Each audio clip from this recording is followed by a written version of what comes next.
एक थे राजा, उन्हें पशु पक्षियों से बहुत प्यार था। वे पशु पक्षियों से मिलने के लिए वन में जाते थे।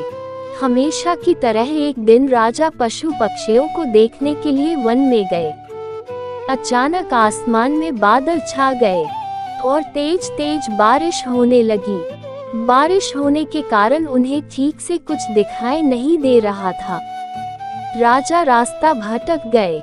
रास्ता ढूंढते ढूंढते किसी तरह राजा जंगल के किनारे पहुंच ही गए। भूख, प्यास और थकान से बेचैन राजा एक बड़े से पेड़ के नीचे बैठ गए। तभी राजा को उधर से आते हुए 3 बालक दिखाई दिए। राजा ने उन्हें प्यार से अपने पास बुलाया। बच्चों, यहाँ आओ, मेरी बात सुनो। तीनों बालक हंसते खेलते राजा के पास आ गए। तब राजा बोले, मुझे बहुत भूख और प्यास लगी है, क्या मुझे भोजन और पानी मिल सकता है? बालक बोले, पास में ही हमारा घर है, हम अभी जाकर आपके लिए भोजन और पानी लेकर आते हैं, आप बस थोड़ा सा इंतजार कीजिए। तीनों बालक दौड़कर गए और राजा के लिए भोजन और पानी ले आए। राजा बालकों के व्यवहार से बहुत खुश हुए। वे बोले, प्यारे बच्चों, तुमने मेरी भूख और प्यास मिटाई है। मैं तुम तीनों बालकों को इनाम के रूप में कुछ देना चाहता हूँ। बताओ तुम बालकों को क्या चाहिए? थोड़ी देर सोचने के बाद एक बालक बोला, महाराज, क्या आप मुझे एक बड़ा सा बंगला और गाड़ी दे सकते हैं? राजा बोले, हाँ हाँ, क्यों नहीं, अगर तुम्हें ये ही चाहिए तो जरूर मिलेगा। अब तो बालक फूले न समाया। दूसरा बालक भी उछलते हुए बोला, मैं बहुत गरीब हूँ, मुझे धन चाहिए जिससे मैं भी अच्छा खा सकूं, अच्छे कपड़े पहन सकूं और खूब मस्ती करूं। राजा मुस्कुरा कर बोले, ठीक है बेटा, मैं तुम्हें बहुत सारा धन दूंगा। यह सुनकर दूसरा बालक खुशी से झूम उठा।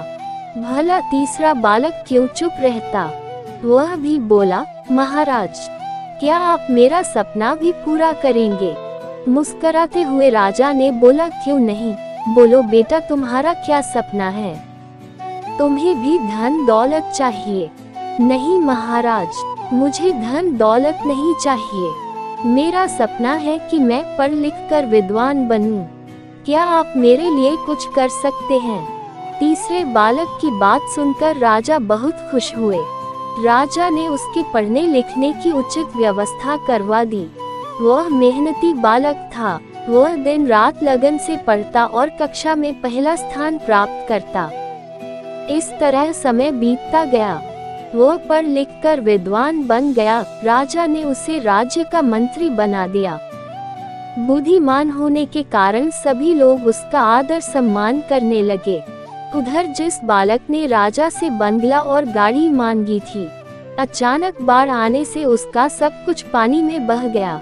दूसरा बालक भी धन मिलने के बाद कोई काम नहीं करता था, बस दिन भर फिजूल खर्च करके धन को उड़ता और मौज मस्ती करता था। लेकिन रखा धन भला कब तक चलता?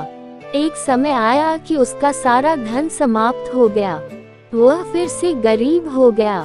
दोनों बालक उदास होकर अपने मित्र यानी मंत्री से मिलने राजा के दरबार में गए।